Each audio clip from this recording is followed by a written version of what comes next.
To make the trip to get the answer to some of these cosmic questions. I'm joined by broadcaster Dallas Campbell, who's just written a book, Ad Astra, about humans' quest to get to the stars. Dallas, thank you for coming in. It's my greatest pleasure. Amazing timing, the 60th anniversary of Sputnik going into space. I'd like to say I wrote my book to coincide perfectly with the 60th anniversary, but I didn't. It's a complete coincidence. In fact, I forgot until a couple of days ago. So no scientific precision in the writing of well, this? A little bit in the book, but yeah, exactly. It's one of those fortuitous things. Now, the interesting thing is, we're, in a sense, going back 60 years, we are back where we started in many ways, back at that same launch pad, sending astronauts into space at the Baikonur Cosmodrome. Yeah. Pretty much that Soyuz aircraft, that rocket has not modified? How much would you say it modified over the years? A little bit. I mean, we've come a long way in lots of other ways. I mean, thinking about Sputnik, which was our first artificial moon, and if you think about how much stuff is out there now circling the Earth in terms of the satellites, communication satellites that rule the world, govern our world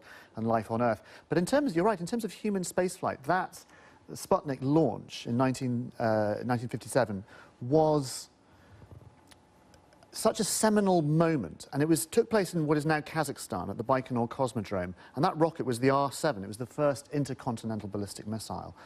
And the design of that was to lob a nuclear weapon, a nuclear warhead, onto America. And they also realized, well, actually, we can chuck up a satellite and a dog and a human being as well if we want to. But if you want to go into space today, the only way, the only bus stop to space is at the Cosmodrome, on that very same launch pad that Sputnik was launched, and Laika and Yuri Gagarin and Tereshkova. That's it. And we're still using the same rocket, pretty much. So the Soyuz is pretty much the same. It's a variant of the R-7, but if you look at it, they're almost identical. The Soyuz is a bit longer and bits and bobs, but the actual muscle itself is the same thing. And that is where you start your book. Yes. When Yuri Gagarin, 1961 was the year he went into space. And you say there at the Baikonur Cosmodrome, much has remained the same. Even the music that the astronauts listen to before they get on board the Soyuz, we can hear a little bit of it now. Zemlyanye, the band called Earthlings, and this is the tune that it's superstitious that they have to listen to this as one of the rituals they do before they board. Correct. There's this long... The Russians particularly are so superstitious, and everything that Gagarin did, the cosmonauts and the astronauts who fly on Soyuz now do as well. I mean, this band is, you know, not from back then, but this is the song they all listen to before they board the spacecraft. And I think there are a few other rituals. I think we can listen to that music. Do we have the music? Yeah. There we go. This is...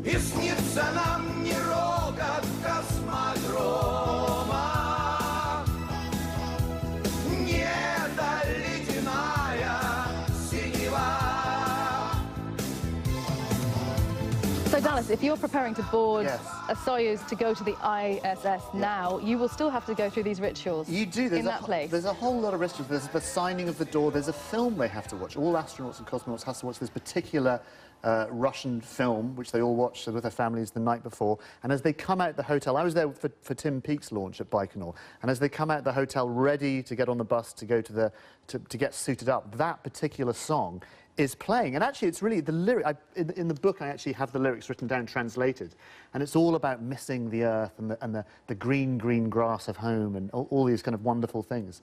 And yeah, and actually, the other famous ritual they do when they get on the bus to the launch pad, all the astronauts have to get out and they have to do a pee against the back right-hand tire of the bus, because that's what Gagarin did. And if it was good enough for Yuri, it's good enough for the astronauts today. And in terms of what people must provide in qualities, human qualities, to be an astronaut nowadays, how has it changed? That's what you go into a lot in your book. What do people need to go through, the checklist of things they need to have done, or qualities they need to have to be considered to be an astronaut? Well, this is the thing. When writing the book, I tragically realised I would be the worst astronaut ever. I'd be so bad. But back in the day, the 1950s and the 1960s, when we were first sending people up into space, we didn't know what an astronaut was. What are the roles of an astronaut? And really, the first thing was to survive. And then it was to be able to operate machinery, to operate the spacecraft. But now, of course, the roles have broadened so much. You know, we go up into space now to do science. We're up on the ISS doing scientific research. If we're going to be going to Mars, we're going to be going for a long time. So it's not just about being a test pilot.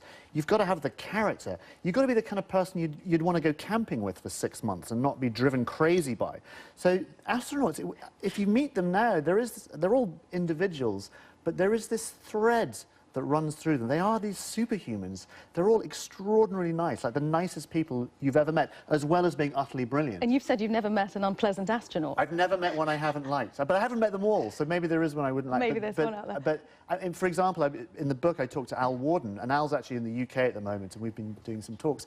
Al was the command module pilot for Apollo 15, so he's one of 24 people, only 24 people in the entire human race who's been to the moon. And, you know, he's still around and talking to kids and getting them excited about STEM subjects and trying to inspire them. But when you talk to Al, you know, he's a movie star, he's a rock star. You can't not listen to him. He's so engaging. He's still so passionate about life and about the universe and about, you know, engaging people with this subject. It's great. Now, I think it's something like 553 people have actually gone into space out of what, 108 billion people that have ever lived. Yes. If there are people, future astronauts, would-be astronauts out there watching you and thinking, do I have the right qualities? What would you say were the absolute essentials? The absolute, well, I mean, I'm going to say, the thing is, being an astronaut, it's difficult because it's all about timing, because they're not always hiring astronauts. So it's about being in the right place at the right time, obviously. So all you can do with that level of uncertainty is prepare for the unknown as much as you can. And unfortunately, it is really the boring stuff, like do good at school, study things you like, but also don't, if you actually want to be an astronaut, don't make being an astronaut as your primary goal. Make being in love with life as your primary goal. Be interested in the world, be interested in people, be interested in science. And if you do those things because you genuinely love them, and do these subjects because you genuinely love them, maybe the planets will align and the stars will come out, and they, you know, your nation, wherever you live, might just be hiring an astronaut, and you might have just set yourself up at the right place at the right time. So that's my advice. Or be very, very rich. That's the other. You know, being the head of Amazon helps, for example. 10 seconds. I mean, is it easier to get into space nowadays than it was? I mean, is it more accessible? Is it softer skills rather than harder skills? Yes, and it's going to get more accessible as well. I think we've all heard of Virgin Galactic and space tourism. That will happen. It's not going to be big orbital space, but we are going to be going back to the moon. We are going to be going to Mars. That's exciting. They're going to need astronauts. Dallas, thank you very much. Dallas Campbell, and your book Ad Astra is out now. Stay with us here on BBC World News, still to come. It's been labelled as a global badge of shame. We will bring you details